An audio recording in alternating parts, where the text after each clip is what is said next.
Hola, mi nombre es Alejandro Misael Zavala Peredo y pues vamos a hablar un poquito de la profesión.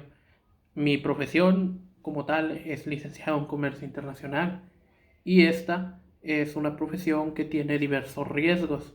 ¿Cuáles tipos de riesgos? Bueno, como es comercio exterior, puede darse tipos de corrupción ya sea a nivel monetario, a nivel social. ¿Qué quiero llegar con esto? Bueno, a darte unos ejemplos, como por ejemplo, qué tipo de vulnerabilidades alcanza a tocar el humano en este tipo de profesiones. Primera, pueden utilizar, por ejemplo, su propia profesión para falsificar ¿cómo se llama? Entregas de mercancía. ¿Qué es lo que me refiero con esto? Que en los mismos documentos se ponga que una mercancía entra, mas no es esa. O por ejemplo, otra sería que las personas, los que reciben esto, reciben las importaciones y todo, bueno, pues este tipo de personas ayuden, a eso me refiero con social, ayuden a personas que importen o exporten y les salgan menos impuestos. Aquí vemos que están rompiéndose varias cosas por la propia corrupción. Bueno, en este tipo de situaciones es recomendable que se implemente unos cambios. Bueno, para punto que quería llegar, en este caso, relatándole anteriormente, he dicho las situaciones que pasan comúnmente en la profesión. Bueno, ¿qué es lo que sucedió antes para que se implementaran los códigos de ética en la profesión? Bueno, retomando esto, podremos decir que en cualquier país, y esto lastimosamente sucede, es que no todos tienen un código de ética. Esto es una verdad bastante dura, pero que se tiene que afrontar. Eh, por eso hay muchas cosas, muchas reglas en muchos lugares para evitar este tipo de situaciones. ¿Cuáles son dos, no personajes, sino más que nada son organizaciones que contribuyeron, por ejemplo, para crear los códigos de ética del comercio exterior de cada país? Ojo, que es la OMC y el GANT. Son dos organizaciones que son necesarias para cada país para implementar. Obviamente, son muy diferentes acorde a la situación y el país, pero casi todas son las mismas. Eso sí está muy claro.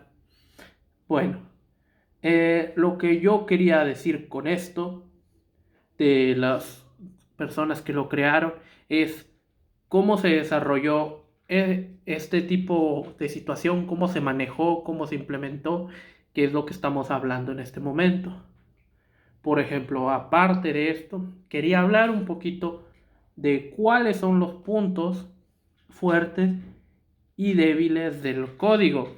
Bueno, los puntos fuertes del código son algunas instrucciones bastante estrictas, un poco estrictas. Bueno, les puedo decir varias, como por ejemplo los puntos fuertes de esto es que dice claramente lo que no debemos de hacer, pero también que ya pasa a lo legal, que es incorrecto, como por ejemplo que nuestra profesión se dé a uso de personas que no están autorizadas a ejercer esto.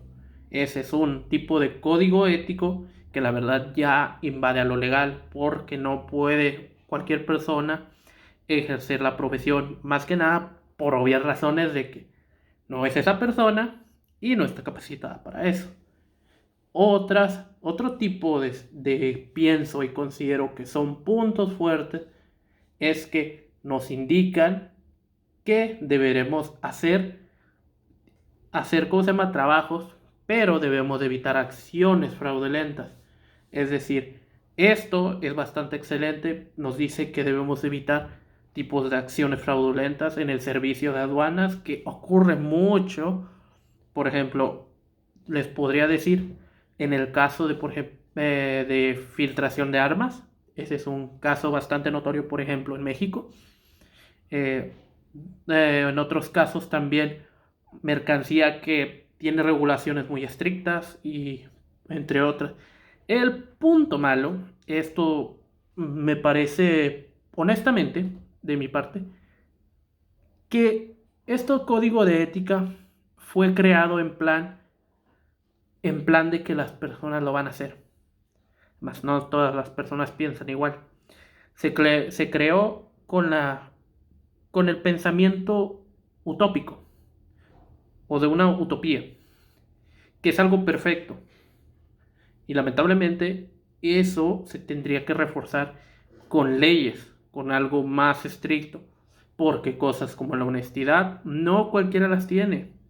Este es el caso de que, por ejemplo, aquí podemos ver de que se nos dice que no hagamos ciertas acciones, pero ¿quién nos detiene? Ese al final de cuentas tienen razón, somos nosotros, pero hay personas que no lo harán. Este es el punto que también quiero abarcar con el punto bueno y el punto malo. Bueno, tomando ciertas partes de lo que hemos dicho anteriormente, quiero dar 3 tipos de sugerencias para este tipo de código de ética, como por ejemplo, no podemos comprobarlo, pero más bien podemos instruirles a ellos que intenten evitar. Por ejemplo, tenemos una tabla de aranceles. Tienen que seguirla, más ellos saben si lo siguen. Y hay un castigo, depende del lugar. En este tipo de recomendaciones, yo lo que diría es incentivarlos de la manera correcta. No como un premio, sino más que nada de hacer su trabajo bien, de manera honesta. Lo que quiero llegar a decir es, el ejemplo que quería dar es comunicar con responsabilidad. ¿Qué es lo que quiero decir con esto? Que, por ejemplo, las acciones que hagamos obviamente tienen consecuencias. Por eso no se recomienda, aparte de que no es correcto de la manera. Queremos que se comunique las cosas con responsabilidad. Que ese tipo de personas empiecen a entender que también tienen consecuencias. Eso quería decir. El comunicar con responsabilidad es necesario e importante en este tipo de situaciones con la profesión.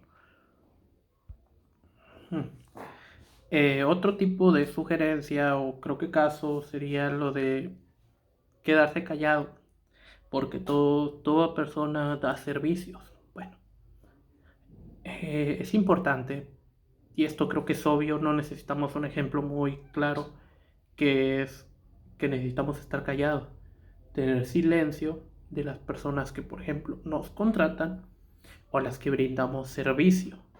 Esto más que nada para evitar ciertos tipos de situaciones. En ciertos tipos de situaciones y encima tener un ámbito, más que nada una postura profesional, porque no es correcto ese tipo de cosas. Y última sugerencia, que creo que es clara, bueno, un poco, que sería lo de que se obtenga clientela para esta profesión. La clientela de forma empresarial es bajo tus capacidades, obviamente, porque puedes resolver, puedes cubrir ciertas necesidades del negocio.